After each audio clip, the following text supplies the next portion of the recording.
Eduescena, un espacio para el encuentro del teatro y la educación, inicia en 5, 4, 3, 2... ¡Hola, mundo!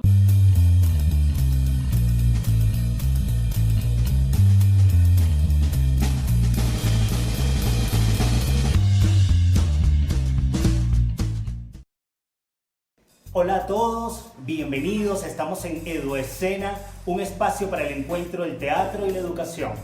Hoy vamos a abarcar la segunda dimensión para contextualizar el teatro en la escuela. Por lo tanto, el programa de hoy está dedicado a el edificio teatral. La capacidad representativa ha acompañado a los seres humanos desde su origen y por todo el proceso histórico y de evolución que ha vivido. De allí que los seres humanos, a través del ritual, a través de la ceremonia, en ese esfuerzo por conectarse, por identificarse con deidades que consideraba superiores a ellos mismos, elaboraban este acto sagrado, este acto representativo en el que se transmutaban, en el que crecían como seres humanos y se sentían con la fuerza suficiente para poder alcanzar sus propósitos. Ese sentido de representatividad es lo que va a dar origen, con el paso del tiempo, va a dar origen al teatro. Es así como en Grecia se consolida el género teatral y el edificio que va a albergar esa representación escénica. El origen está determinado en el ditirambo. El ditirambo es un canto al son de la lira. Literalmente no es cantar, es una especie de recital poético a través del cual se cuentan historias que van incrementándose en la medida en que se van repitiendo a través del tiempo. El ditirambo era parte fundamental de ese ritual que se elaboraba en homenaje, en honor al dios Dioniso o Dionisios, dios del vino, de la vegetación, de la fertilidad. Esto se desarrollaba en el periodo arcaico, finales del siglo IV, inicios del siglo V, que es el siglo de la evolución, de todo el desarrollo artístico griego. Es allí cuando se conforma una especie de plataforma circular denominada orquesta, que era una plataforma lisa de arena, sobre la cual se realizaban esta especie de recital, y este fue el punto de partida de lo que constituyó posteriormente ese gran logro cultural que es el género teatral.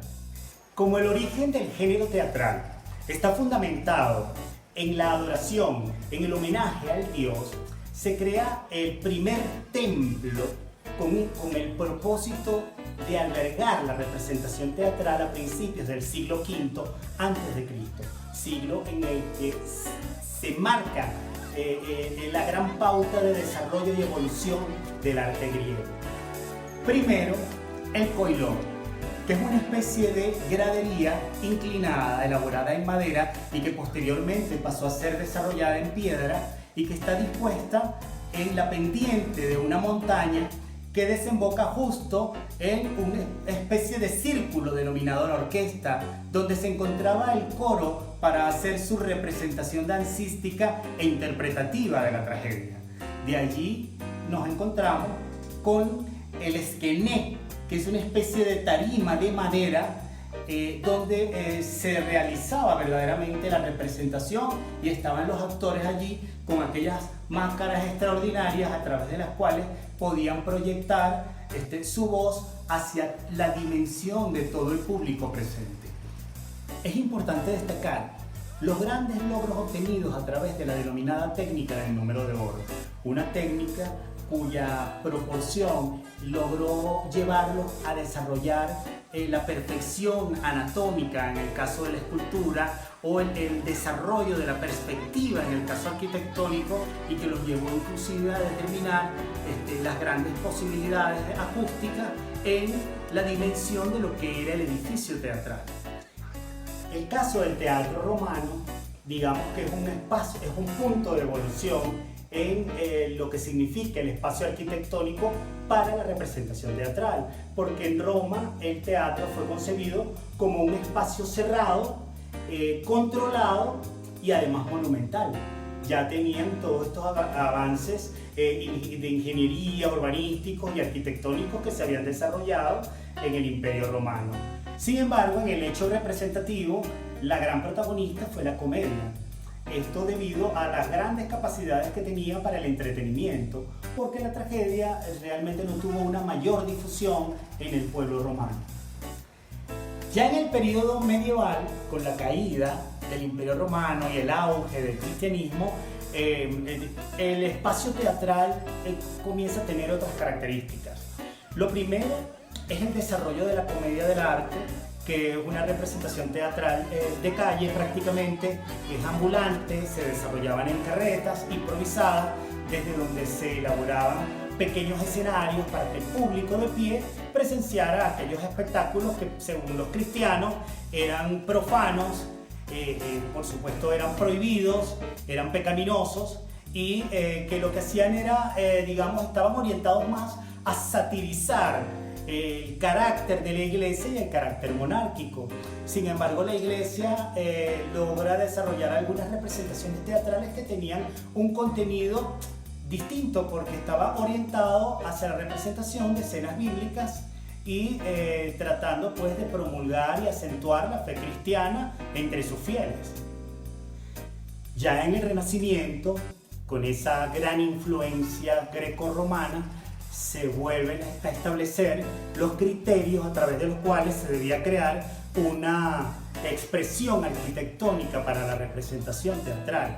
De allí que entonces se empiezan a crear espacios que poseían puertas a cada lado y que además tenían una especie de balcón donde se realizaba la representación escénica y un espacio plano a través del cual se encaminaban dos especies de galerías para la ubicación del público. Esta intención renacentista se traslada al denominado teatro isabelino, en el que se concibe una arquitectura de forma octogonal, elaborada en madera, sin techo, en el que el público se disponía a través de galerías y que podía presenciar directamente el espectáculo indistintamente de su clase social y de su condición intelectual. Ya en el siglo XVII surge lo que conocemos como el teatro a la italiana. Teatro, además, que mantiene su hegemonía hasta el siglo XIX, incluso se ha mantenido durante el siglo XX y el siglo XXI. Es un teatro cuya planta estaba estructurada en forma de herradura o en forma de U, donde directamente estaba el escenario y el público dispuesto a través de toda esa herradura e inclusive en el centro de la misma para poder divisar el espectáculo directamente. Se está estableciendo entonces una división donde está el escenario en un lugar y el público en otro. Se crea esa separación público-escenario. Este teatro de la italiana, cuya base o cuya planta tenía esa forma de herradura, se difunde durante este periodo y es de gran influencia en la arquitectura teatral de la época de la colonia latinoamericana. Este teatro está constituido por un vestíbulo, que es una sala adyacente en donde el público espera por la representación o sencillamente de parte en los entreactos de la misma representación. Está la platea, que son aquellos asientos que están más cercanos al escenario, a través de los cuales pues, se puede divisar de manera más inmediata y más directa lo que se está representando. Están los palcos, que es una especie de plataforma alrededor de esa herradura superior, en donde también están ubicados algunos asientos.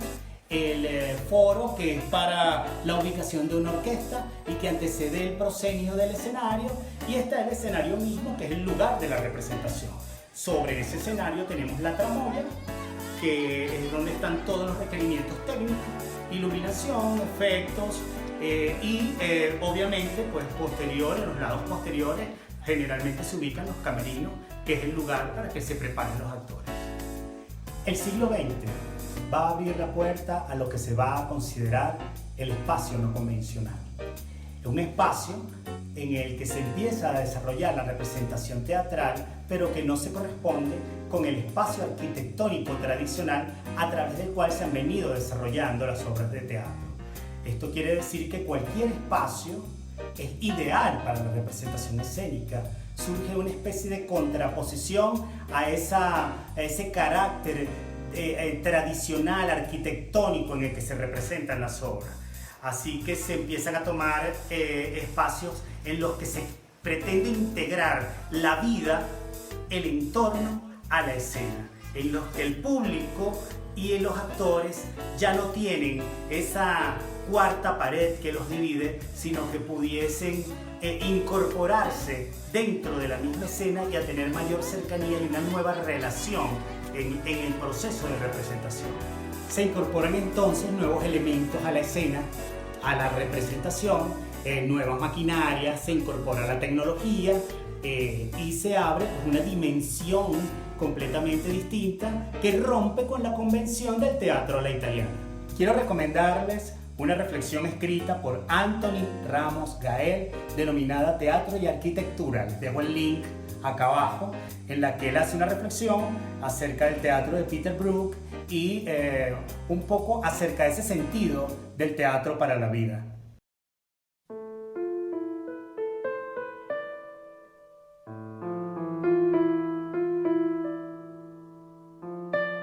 El lugar del teatro es difícil de situar de una manera precisa.